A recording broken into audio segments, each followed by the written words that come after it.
Good morning, everyone. My name is Giulia Pasquinelli. I'm the Policy and Advocacy Advisor on the Western Balkans for the Kvinna Foundation. And I will share my screen with a presentation of the key findings from our report. So just bear with me a second.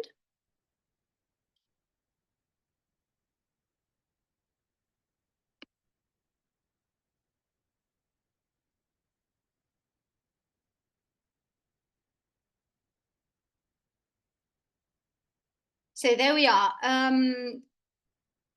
Our report is called A Low-Hanging Fruit, Gender Analysis of the 2023 European Commission Country Reports for the Western Balkans.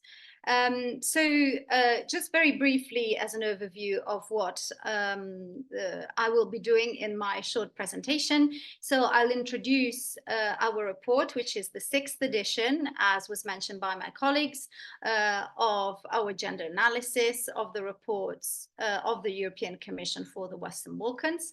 I will share a few words about the methodology that we used, the overall findings, and then finishing up with the recommendations.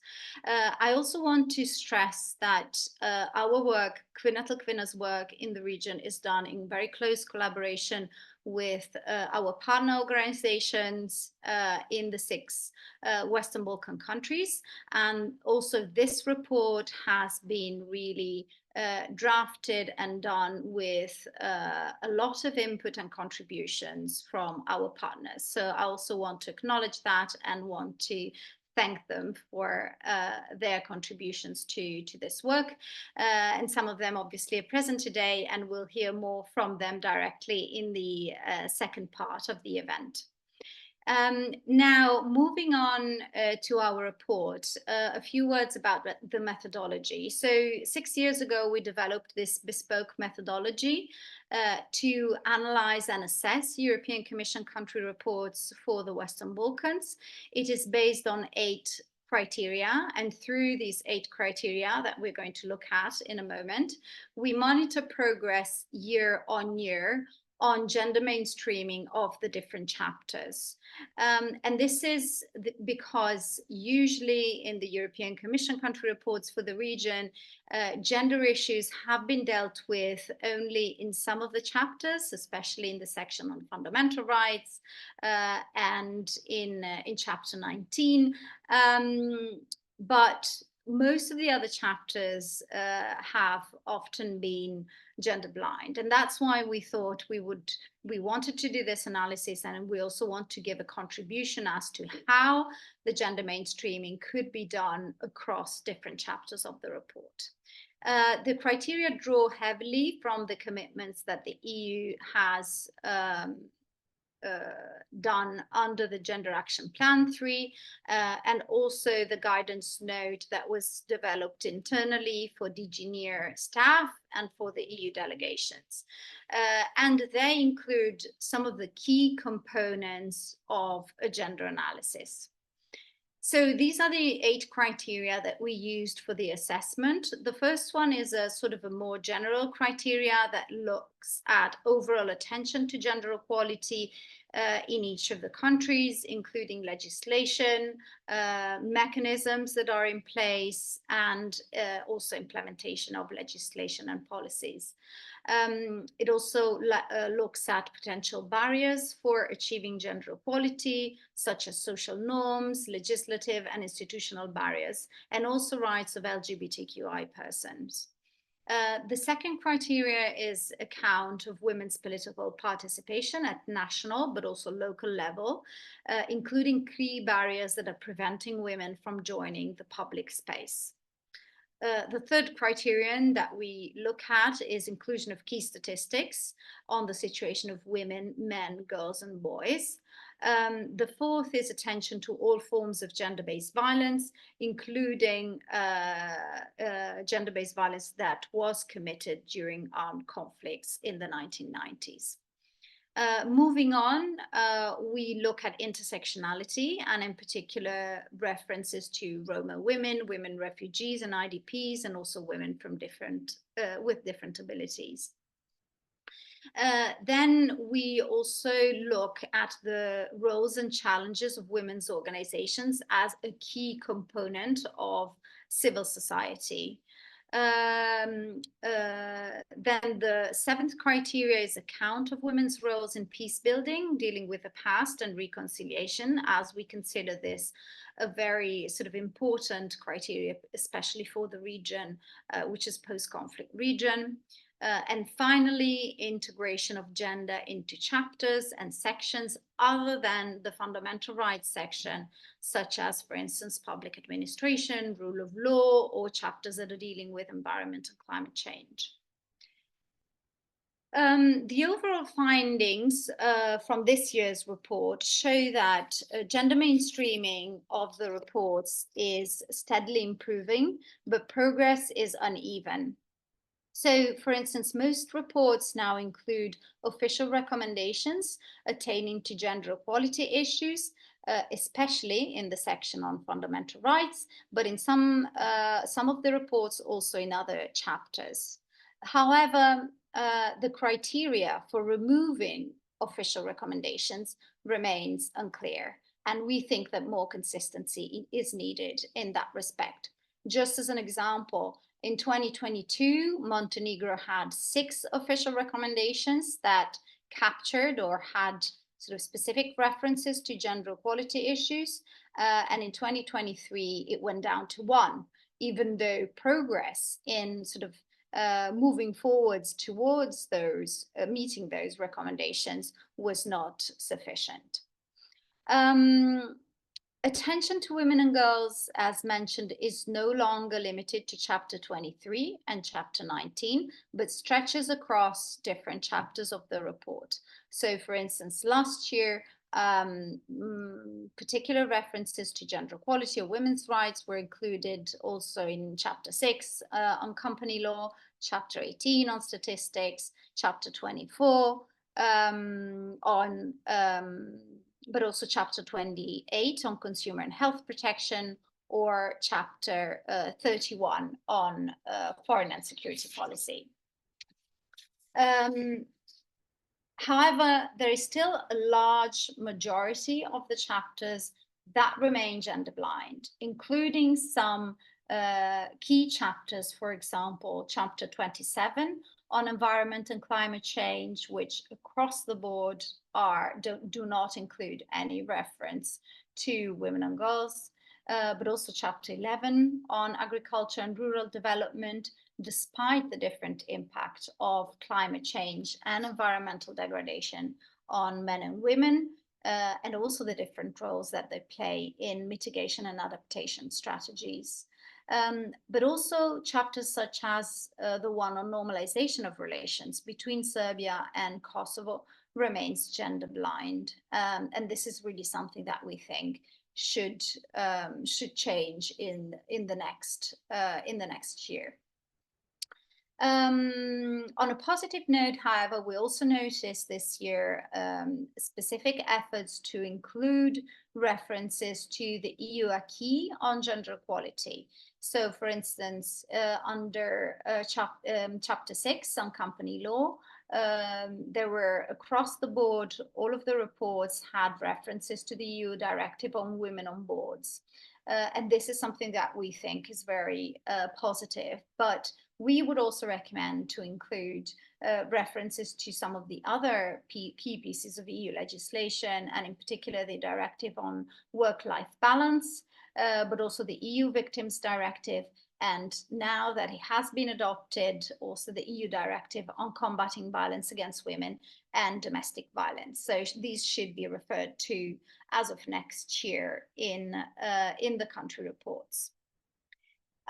Moving on, I'd like now to touch upon some of the emerging themes and issues that are affecting the region when it comes to women's rights and gender equality generally, and that are being captured by the reports, last year's reports of the European Commission, and also see a little bit how these issues are being sort of dealt with in the reports. So the first one is women's political participation, and we've noticed that most country reports now include some data on women's political participation, usually in the section on democracy or under the section on fundamental rights. However, most fail to include a more thorough analysis of structural barriers that are preventing women from joining the public space or joining politics, or forcing them to step down. And we think this is something that should be integrated in the reports. So, for instance, as a positive example this year, Bosnia-Herzegovina report was addressing very thoroughly issues related to women's political participation, especially in relation to the latest elections. And it also included an official recommendation to increase women's political participation and address the issue of verbal violence against women in politics and improve party cultures. So this was a positive, certainly a positive development in terms of how the country reports dealt with the issue. A second theme that we wanted to highlight is the rise of the anti-gender movements, which is sadly growing across the region, but is having very vicious effects, particularly in some of the countries, and some of the country reports highlighted this. For instance, the country report for North Macedonia. These movements, which are largely supported by sort of certain political or religious figures, have also certain common traits, and in particular that of sort of demonizing gender equality as a foreign import, and they are sort of working towards delaying or preventing the adoption of key pieces of legislation on gender equality, but also on gender-based violence. And they're also contributing to restricting civic space, but also legitimizing verbal attacks towards women human rights defenders. The impact of these narratives, we think, are really sort of detrimental for meeting the Copenhagen criteria, and therefore becoming closer to meeting the accession criteria. And that's why we think the EU should monitor very closely these developments and should issue some clear-cut, not just sort of acknowledge that these movements are rising in the individual countries, but also adopt some clear-cut recommendations towards national authorities to deal with this growing issue.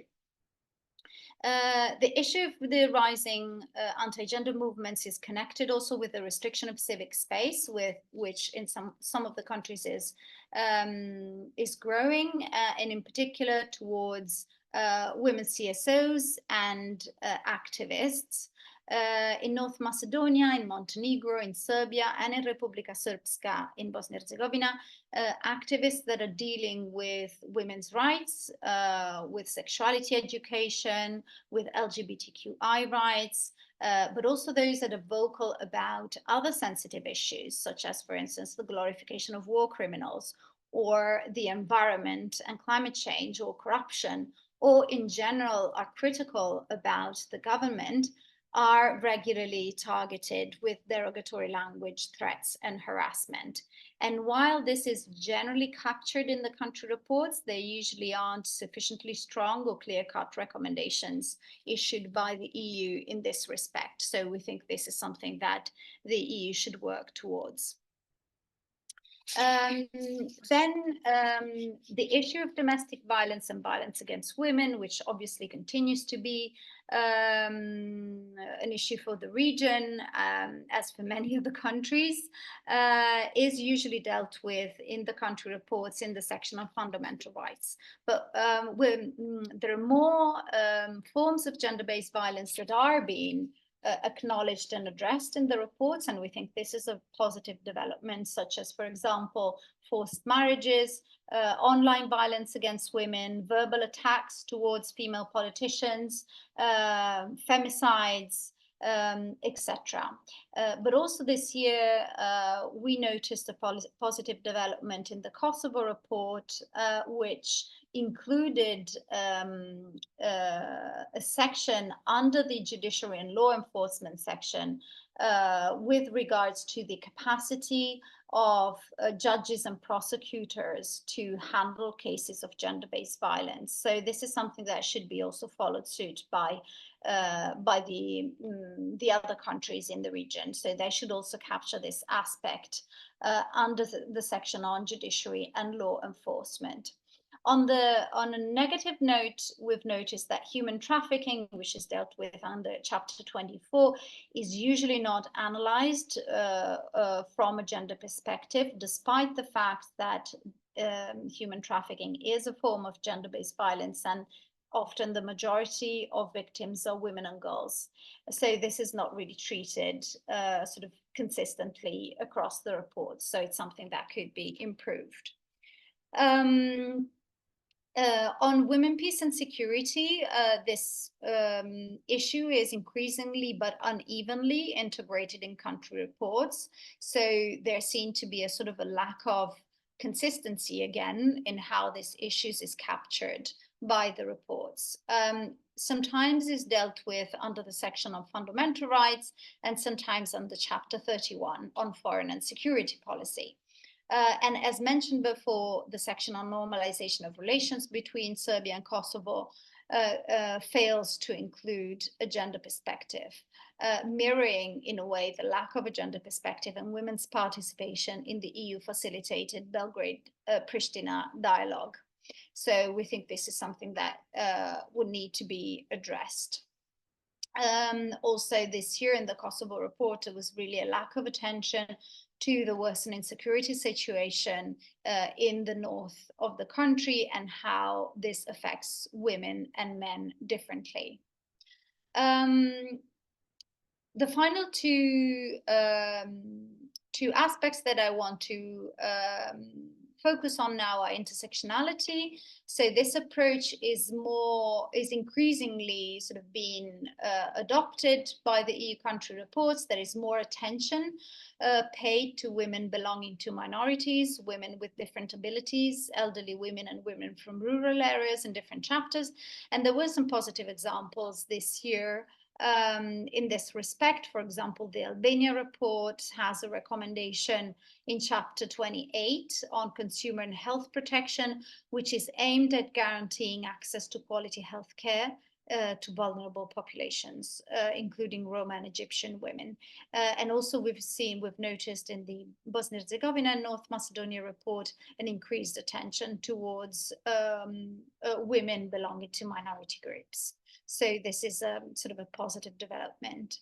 And then finally, on the inclusion of sex disaggregated data and statistics, our assessment is that this is still extremely limited in the country reports, and that to a certain extent this reflects also the insufficient collection and dissemination of sex disaggregated data across sectors by the national statistical offices of the countries in the region, but also denotes a sort of a lack of attention by the EU, which could, under Chapter 18 on statistics, issue a specific recommendation in this respect. And this brings me to the final recommendations of this year's report. Our first recommendation, which is really an overall recommendation, is to increase senior leadership support and attention to gender equality as a vital component of the EU accession process, and also ensure regular training on gender mainstreaming to staff in DG NEAR and the EU Delegations Office. And I would also add training on the implementation of the EU Gender Action Plan 3. Secondly, to update uniform guidelines to gender mainstream the country reports, including specific gender sort of sensitive questions across an increased number of chapters. We know that some of the chapters include these questions, but not all of them. And ideally also with prompts, but also with minimum requirements that each chapter should have when it comes to gender mainstreaming. And all of these could be then revised by the gender focal point during the horizontal readings of the report. Thirdly, we would recommend to try and increase the number of official recommendations that are tending to gender equality issues across different chapters and sections of the report. Ensure that they are clear, that they are practical and action-oriented, but also ensure more consistency when on how and when to remove recommendations, so that they should not be removed until they are actually met. Fourthly, to include key statistics and sex disaggregated data progressively in more chapters and issue specific recommendations, especially in chapter 18, to strengthen the collection, dissemination and use of sex disaggregated data in different sectors. Fifth, to adopt a common language and definitions, to report on different forms of gender-based violence according to the Istanbul Convention. Oh, sorry, I went too far. Six,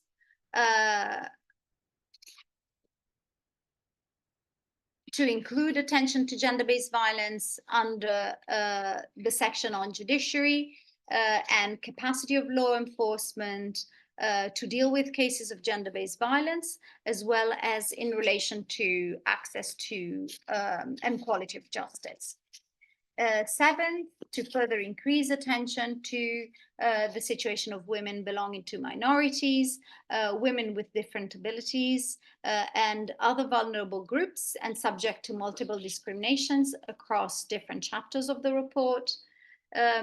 Eighth, to report on the Women, Peace and Security agenda in line with the requirements of the EU Gender Action Plan 3 in chapter 31, so on foreign and security policy, and also under the chapter on normalization of relations between Kosovo and Serbia. 9, to include a gender perspective when addressing the legacies of the 1990s conflicts, including attention to survivors of conflict-related sexual violence.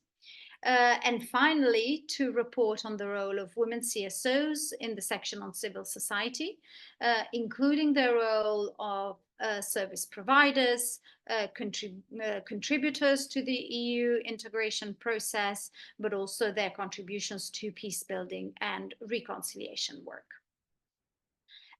So I think I will probably stop there this is a picture from the latest advocacy week that took place in Brussels in November 2023 with our partner organizations. And thank you so much for listening and looking forward to the discussion. Thank you, Julia, so much for giving us this important overview. Today we will also have the opportunity for further reflections on the gender mainstreaming of the country reports. We will share the recommendations and talk about the situation in Western Balkans. And also, I would like to invite all of you to give your comments and questions in chat, with having in mind that this webinar is recorded. With this, I would like to invite our first panelist, Bojana Ilić from Helsinki Citizens Assembly, Bosnia and Herzegovina. Bojana, floor is yours. Thank you, Maya. I hope you can all hear me well. And also thank you everyone for this opportunity to present the current issues regarding the gender equality, but also some political developments in Bosnia and Herzegovina. Unfortunately, we continue to face dramatical political events and crises, without a doubt the biggest one since the end of the war. The government of the Bosnian and Herzegovinian entity, Republika Srpska, appointed a working group to draft an agreement on the peaceful separation of Republika Srpska from the other entity in Bosnia and Herzegovina. This is something that can threaten peace in the entire region. Political divisions and very negative political trend in Republika Srpska only further deepened already existing inequalities, specifically increasing the vulnerability of women. At the same time, citizens' issues such as the human rights, the gender equality, the EU accession are going backwards. The last year Gender Action Plan of Bosnia and Herzegovina from 2023 to 2027 was adopted by the Council of Ministers in October last year. And since then, we as a women's civil society organizations cannot find any positive aspect or any step further to gender equality in the country. Instead, what we are seeing is a tremendous rise of anti-gender movement, specifically visible in already mentioned entity Republic of Srpska. A group of 22 conservative organizations are campaigning against the gender ideology in the name of traditional family values. They requested from Republic of Srpska authorities to withdraw the new legislation on protection from domestic violence and violence against women adopted in the first reading by Republic of Srpska Parliament last year in November. In particular, they demanded for the definition of femicide and violence against women to be completely removed from the text of the proposed law, arguing that the announced changes are introducing into legal system genders other than male and female, and that attacks traditional family values. Their general demands are for the law to be removed completely from the procedure, which is so far, unfortunately, going in their favor. There is also another initiative from leading party in Republic of Srpska to revise all legislative acts and remove references to gender and gender identity. These organizations are publicly supported by Republic of Srpska President, Prime Minister, and Orthodox Church. Besides those attacks on legislation, anti-gender organizations started harassing women's civil society organizations that are managing safe houses, stating that they're receiving donations from the international community to promote gender ideology. There are continuous online posts targeting women by their members and supporters. In last several weeks, such as anti-gender organizations are also becoming increasingly more present in media, in public life, organizing all main events among citizens and increasing their funds for further activities. Unfortunately, those are not all political developments that are not in line with the EU integration.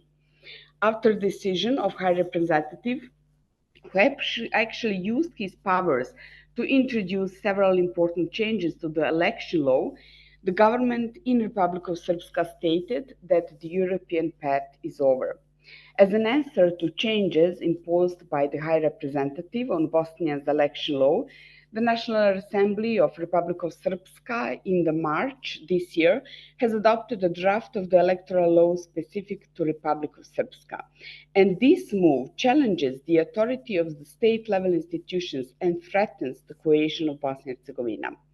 Republic of Srpska entity, after adopting in the first reading a draft law targeting civil society actors as foreign agents, it's also now known as a kind of NGO law. Luckily for now, is out of the parliament procedure.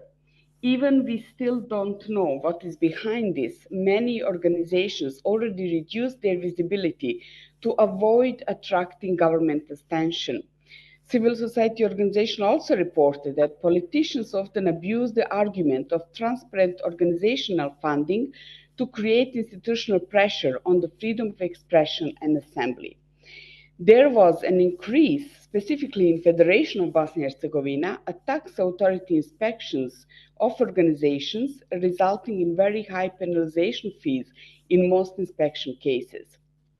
So, without a clear legal framework, tax authority inspectors have too much freedom in penalizing civil society organizations. Another worrying fact is that the accession negotiations were open without Bosnia and Herzegovina implementing a single judgment of the European Court of Human Rights, which requires the state to remove the established discrimination on the basis of ethnicity present in our constitution. In addition to this type of discrimination, the Constitution also includes discrimination based on place of residence, but also discrimination based on language.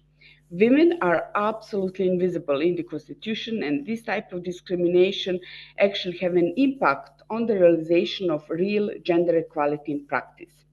So the constitution of Bosnia and Herzegovina is only one in the region that does not guarantee the gender equality. And this was also many times represented through the recommendation of the CEDAW committee. And finally, I would like to finish my presentation with some recommendations.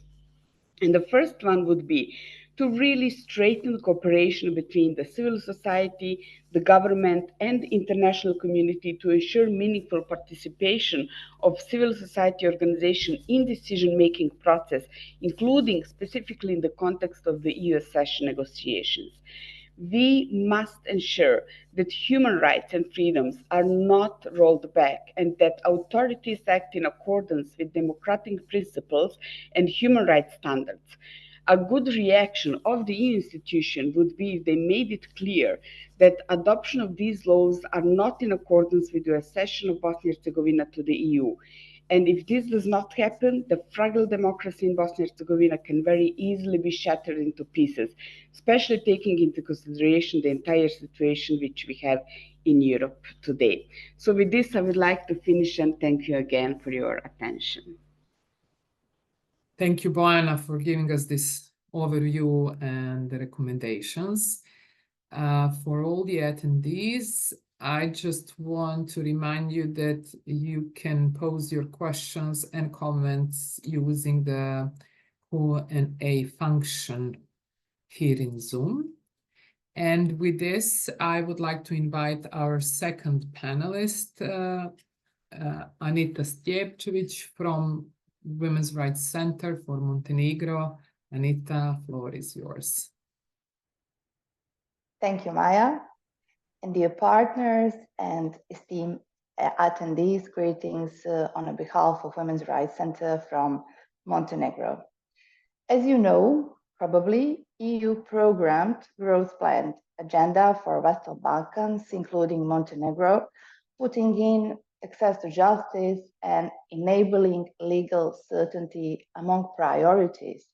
And creating the draft of the Montenegro's growth plan was partially a good example on how process itself can be inclusive.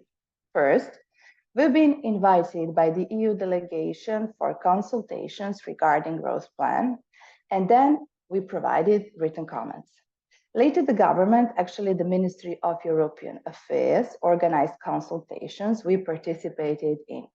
So we created the document with specific and measurable actions related to, for example, fighting gender-based violence, victim protection, legal changes, etc. For example, in the area of fighting gender-based violence, unlike the government that proposed additional legal changes, we proposed adoption of the standard operating procedures for the actions of the prosecution, but as well police in cases of sexual and gender-based violence, putting in place efficient and accountable performance monitoring systems, and introduction of sentencing guidelines for judges that should ensure that legal certainty I mentioned at the beginning.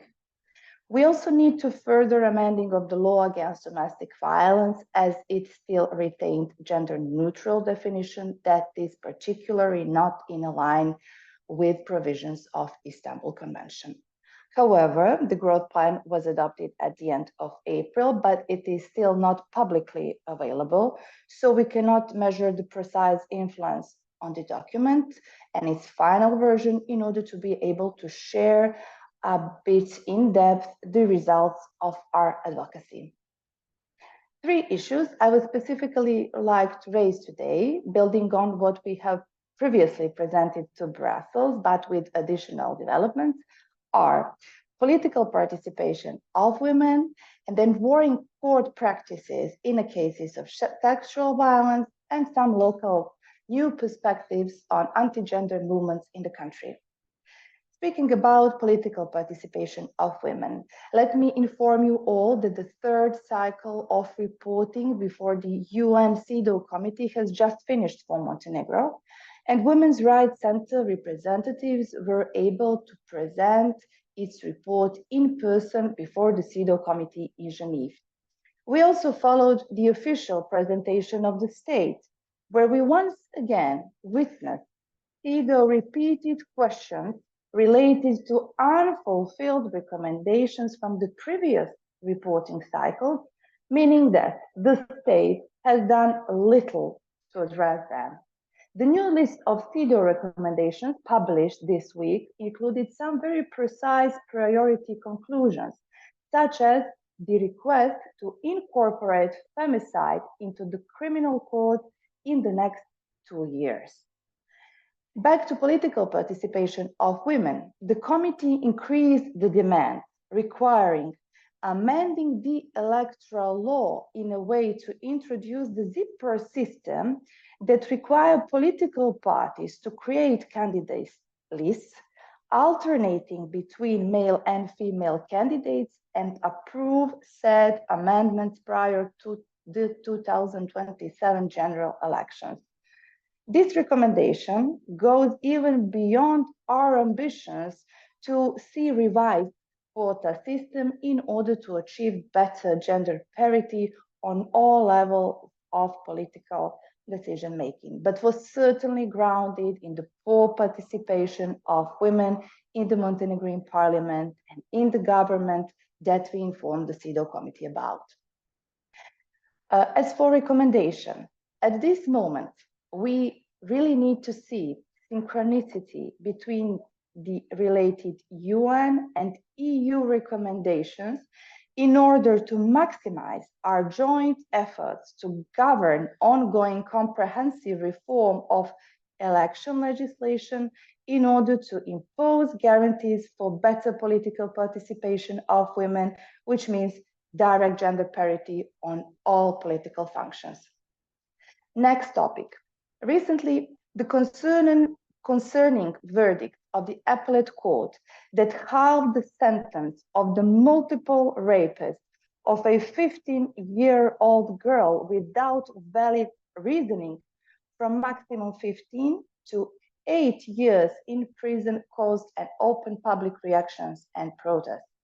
Such sentence was brought despite the fact that the rapist was a returnee who continuously raped a 15-year-old under the persuasive threats of killing her father without mitigating circumstances to justify such significantly lower sentence.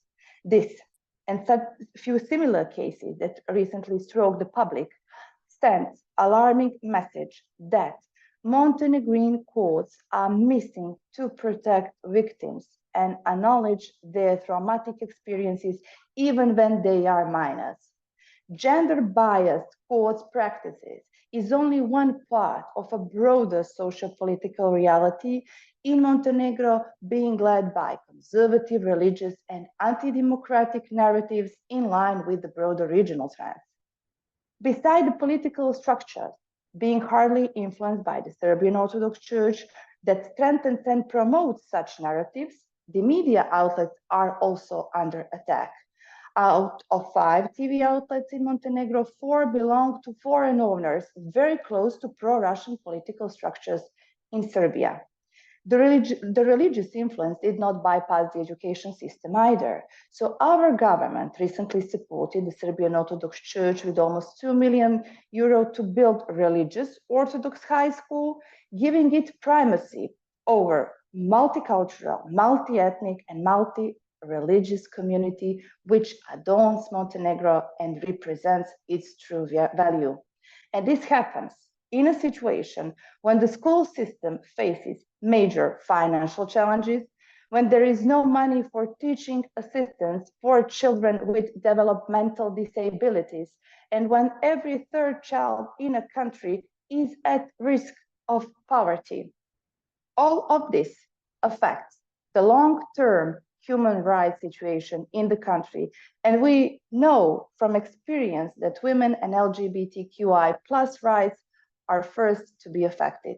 So now, more than ever, we need clear message from Brussels against attack on fundamental rights, including women's human rights and instrumentalization of religion, while the state should be called to prevent any discriminatory initiatives tending to undermine human rights and freedoms in the country.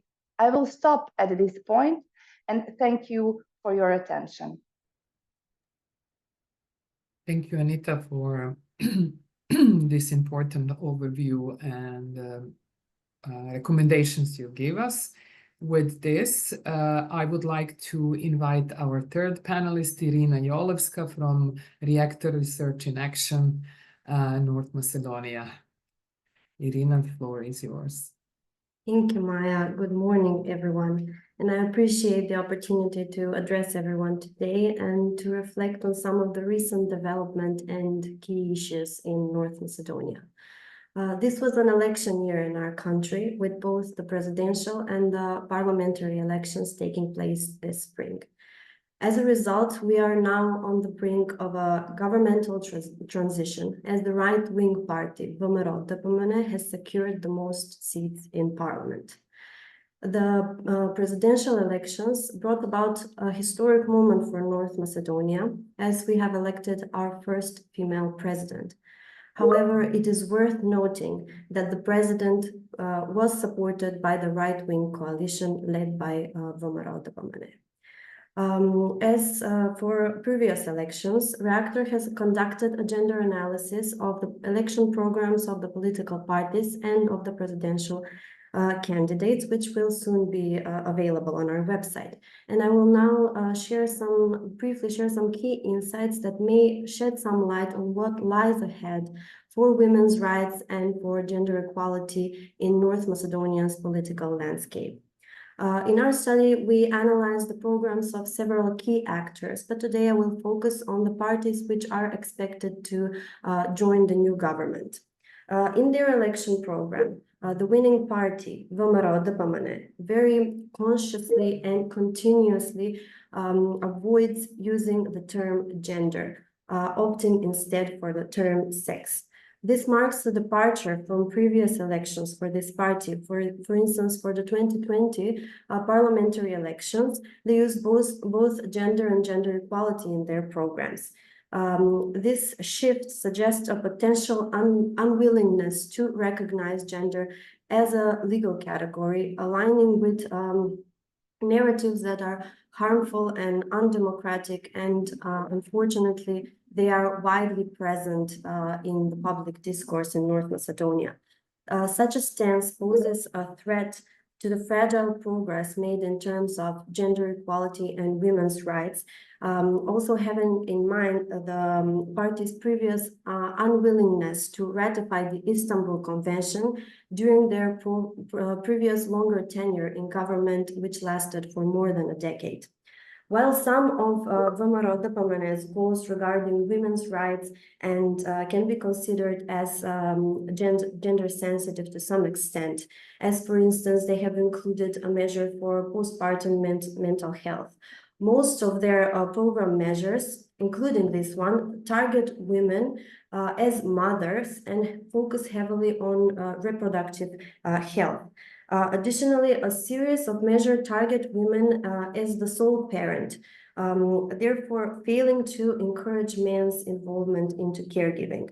The program lacks an intersectional approach and does not include any measure for improving women's political participation or increasing the existing quotas.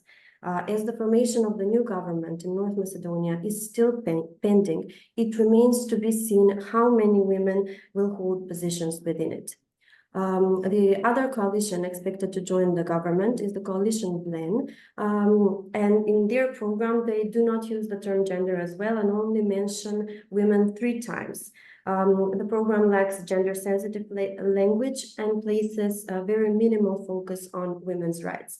Unlike the program of VMRO DPMNE, BLEN's program does include a commitment for 40% inclusion of women on all levels of government. Another gender-sensitive measure in this program focuses on increasing the number of kindergartens, which is linked to boosting women's employment. And the third party expected to join the government, which is called Movement ZNAM. Their program was assessed as entirely gender blind. with no focus on women's rights and gender equality, and was not subjected to further analysis. Although not expected to be part of the government, I must address the election program of the political party Levica, which is gradually increasing its influence on North Macedonia's political scene. While this party includes some gender-sensitive measures and commitments in their program, their sections of the program focused on civil society are very concerning. They advocate for a complete ban on financing civil society organizations from foreign donors and external actors such as embassies, as well as a ban on financing civil society organizations from the public budget, except for so-called priority strategic areas, which they believe the government should set annually. This narrative is very dangerous for the democratic development of our society and would further narrow the space for functioning of the civil society sector. Finally, as I mentioned in the beginning, North Macedonia has elected our first female president, notably supported by the right-wing coalition. However, her program does differ from the one of VMRO Depămânesc, in that it uses gender-sensitive language and uses the terms gender and gender equality. Our new president's program focuses on gender equality in the composition of the president's cabinet, and also has some sections on women, peace and security, as well as commitments regarding Roma women. North Macedonia has been facing democratic challenges with the rise and increasing impact of the anti-gender movement, which has significantly strengthened its position in the past years. This movement has influenced regressive policies at the local level, with some self-government units removing the term gender equality from their strategic documents. Additionally, as we heard in Julia's presentation, the European Commission rightfully noted that in the case of North Macedonia, the law on gender equality was not adopted largely due to this anti-gender movement. We must conclude that progress made in terms of gender equality is fragile. Key laws on gender equality in North Macedonia were not adopted during the mandate of the former government. And it is very concerning that the party that won most seats in parliament refrains from using the term gender in their election program.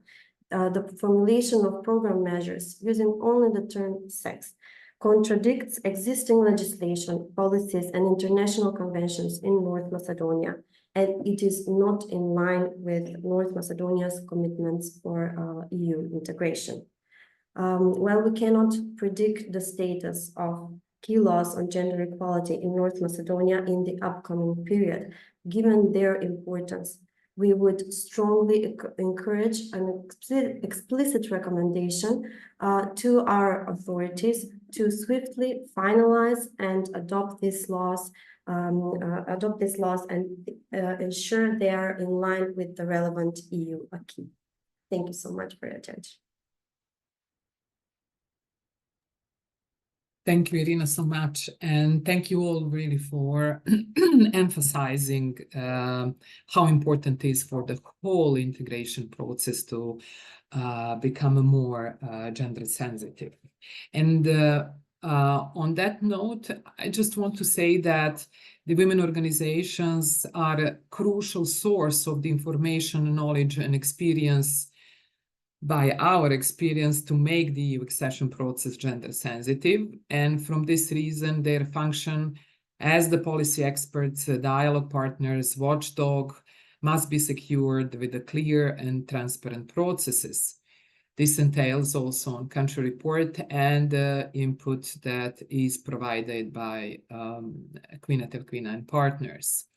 And with this, I would like to invite panelists to open their cameras. Maybe we could reflect a little bit more together as the closing remarks on today's discussion. And maybe, Julia, I invite you first to give us your thoughts.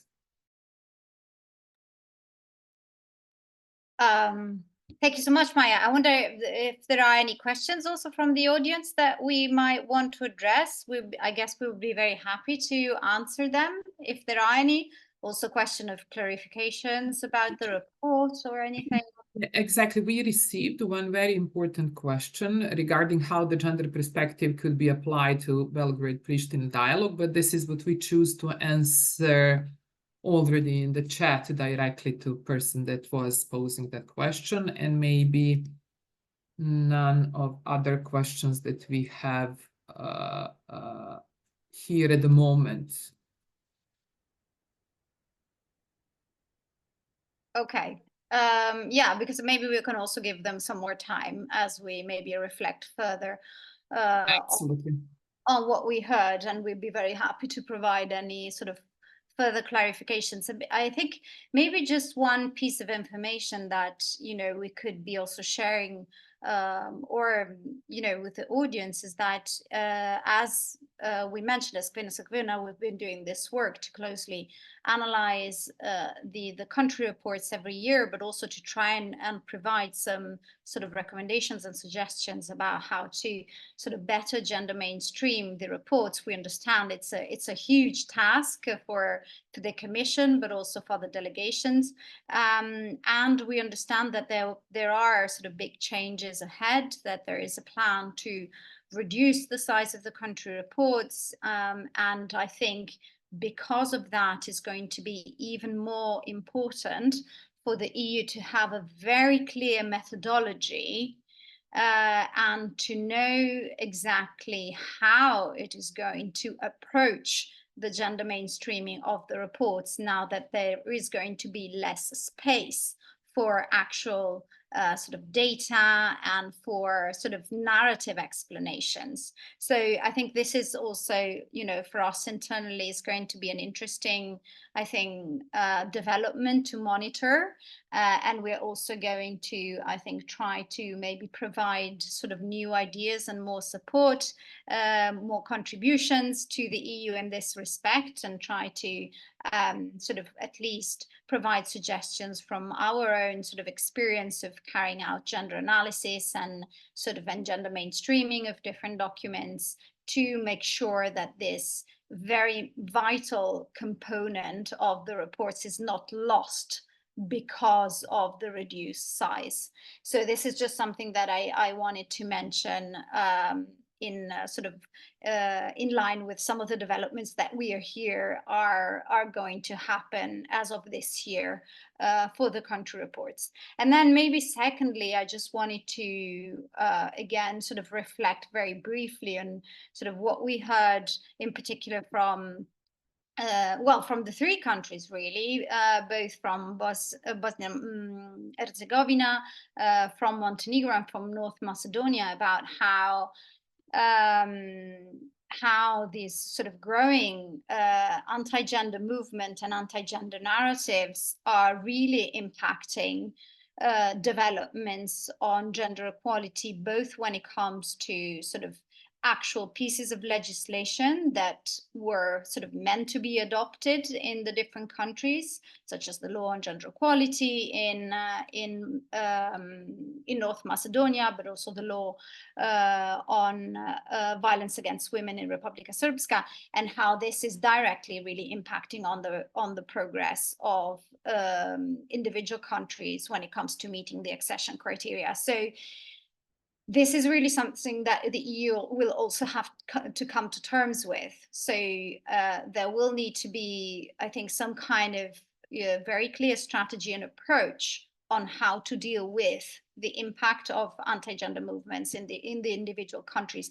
And this will have to be reflected in very clear-cut recommendations in the country reports. So this is something that we are obviously also monitoring, as you know, our partners are in the region, because they're also directly impacted by this as individuals, as organizations, but also as the women's rights sort of movement in general. But we also think that the EU really should try to look into this development a little bit more closely, and also make sure that in the next reports these issues are really properly tackled, and that there are clear official recommendations in this respect. And perhaps I'll leave it at that for now, and leave more space to the others. Thank you, Maya. Thank you so much, Julia, for this important overview. I would like to ask, there is one more question in the chat, and it concerns if partners were invited on the consultation on the reform agenda for the Western Balkan facility. And this is something that partners can answer in case if they are. If not, I would also like to ask Bojana, what would be important to have in mind when drafting the next Bosnia and Herzegovina country report, given the fact that the methodology and the format will change? Thank you very much, Maya. Well, for sure, I think Julia already mentioned a few very important facts that we are a little bit worried that the report itself is going to be shorter. But for sure, we really have to highlight the most important things. And also, Julia mentioned the consequences of anti-gender movement that at the moment in Bosnia and Herzegovina are really far-reaching. So I would like to say that at the moment, women and girls in Republic of Srpska are really facing increased risk of violence without completely adequate legal protection. And furthermore, the general rollback of gender rights undermines the broader efforts to achieve the equality and social justice. So the gender equality is not only a fundamental human right, but also a cornerstone of democratic societies. And it's really very essential for sustainable development. So with this event and in our activities, we always really try to call international community to support efforts to uphold gender equality and fully implement the Istanbul Convention. And this includes also addressing the disinformation spread by anti-gender movements and supporting the local civil society organizations in advocacy and educational efforts. So to support these efforts, the national community should consider providing additional funding for the gender equality programs, facilitating exchanges, trainings for local activists, the strengthening partnership with international organizations dedicated to women's rights. And additionally, we all together, we have to really use our influence and hopefully throughout the report to encourage Bosnian authorities to prioritize gender equality legislative agendas and ensure compliance with international standards. Thank you, Bojana, so much. And Anita, we know you had some experience with participating at the reform agenda and facility, and tell us how it was, and also what would be important when drafting the Montenegro next country report. Yeah, exactly. Thank you very much, and thank you for your question. And then after hearing our partners' experiences, I really realized how the process is driven by EU delegations on a national level needs to be further inclusive and further opened in order to really provide a space or a platform for genuine influence of women civil society organizations. When I'm saying this, I refer to our particular experiences in drafting or being included in the process of drafting the Montenegro's growth plan. Since we have been really directly invited by the EU delegation for consultations regarding this document, and then we provided, as I said at the beginning of my presentation, the written comments. But in parallel, our government, actually Line Ministry for European Affairs, also organized a public consultations specifically for civil society organizations, and we were invited to also provide our inputs and contributions. So as a result, we created a document I know that we shared it also with the Kvinna fellows, with the specific measures and actions related to most concerning issues we are dealing with, such as gender-based violence, victim protection, and also some legal changes.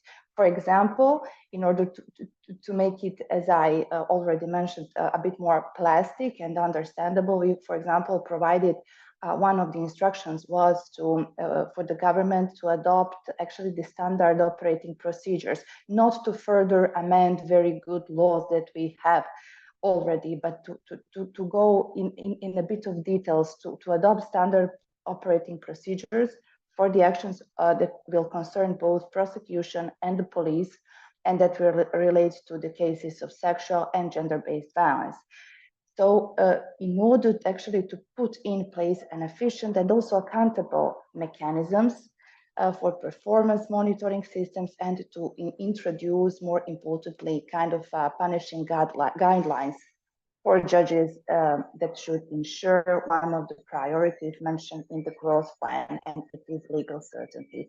That is one of the examples how we made the intervention. However, at this moment, I cannot tell you with certainty what is the extent of our influence to the final document, as we are not still having the final version, because it is not publicly available, although we asked the line ministry to be provided with it. So it is a part of your question, actually part of the question of one of attendees. Before I answer, Maya, to your question, what we would like to see in the forthcoming report, I would also like to make a short reference on the context today, because as I'm understanding, the European Parliamentary and Commission elections are going to be held in the next few days, which is a very important context, and also a message for us to continue strategizing even more and in increased dynamics in the forthcoming period, with the hope that progressive forces will take over the parliament or continue to govern the European Parliament and the European policies. So I'm looking forward to our next meeting organized under the Kvinna Tilpina umbrella, in order to evaluate the state of play and our forthcoming strategies for advocating for women's human rights in our countries.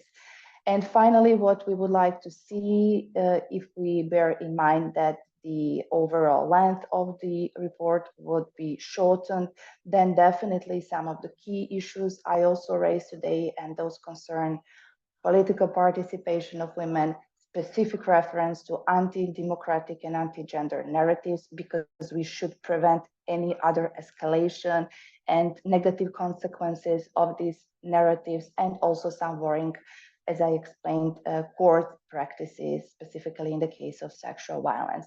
I would also like all of European Commission's officials to take into consideration the latest UN CEDAW committee recommendations, to synchronize a bit more the following EC recommendations with those recommendations, in order to have kind of a harmonized approach with our government, and then for us to have kind of a direct guidelines on how to further ask for better performance of the government, but also better protection of our rights. Thank you for your time. Thank you, Anita, so much. And Irina, what would be important when drafting the next North Macedonia country report? Any recommendations? As I mentioned, these are very uncertain times for North Macedonia. We are expecting to see the new government form, and I think it is very important for clear and action-oriented recommendations, official recommendations to North Macedonian authorities to adopt these laws. In previous these key gender equality laws, such as the law on gender equality, law on labor relations, law on prevention and protection against workplace harassment. These are very important laws which were in the preparatory phases for years and were not adopted by the previous government. For instance, the gender equality law was being prepared for 3 years. And after the church-led protests last year, they were like regulated to obscurity, no mention. They were drawn back from any kind of procedure, and now we are very unsure of the status of this laws. So as we are having a new government, I think it is very important to have an official recommendation on that. Also, we are, as REACTOR, always advocating for more sex and gender desegregated data, and we would advocate also for a specific recommendation in Chapter 18 to strengthen the position of the State Statistical Office, This also brings me back to the law on gender equality. The law on gender equality, which was supposed to be adopted, contained a specific provision which strengthened the position of the State Statistical Office for gender statistics. I think it is important to reflect on the broader context on gender equality progress in the region. As we've heard today, despite notable advancements, we still face significant challenges. Key legislation remain unadopted in many countries. And this is a recurring theme, as we've heard, not only in North Macedonia, but also throughout neighboring countries. And policies that restrict funding, for instance, for civil society organizations or marginalize gender issues, they threaten the democratic progress of our society. And avoiding the term gender in the political discourse limits the inclusion of all women and girls and disregards their diverse experiences. And as I mentioned in my presentation, such approaches undermine existing legislation and international commitments, and they are not in line with our European path. And looking beyond our borders, we can see that similar patterns and challenges emerge, as we've heard from the partners. I think it's important to include a specific reference to the specific recommendation for fighting against the anti-gender movement. And it's crucial for us to continue to advocate for comprehensive and inclusive policies that address the full spectrum of gender issues. And we must continue encouraging our governments to adopt, but then also to implement these gender equality laws and ensure they are in line with the relevant EU acquis. And in closing, I would urge all of us to continue with our efforts and to share best practices among us and continue holding our politicians and our institutions accountable. Thank you so much.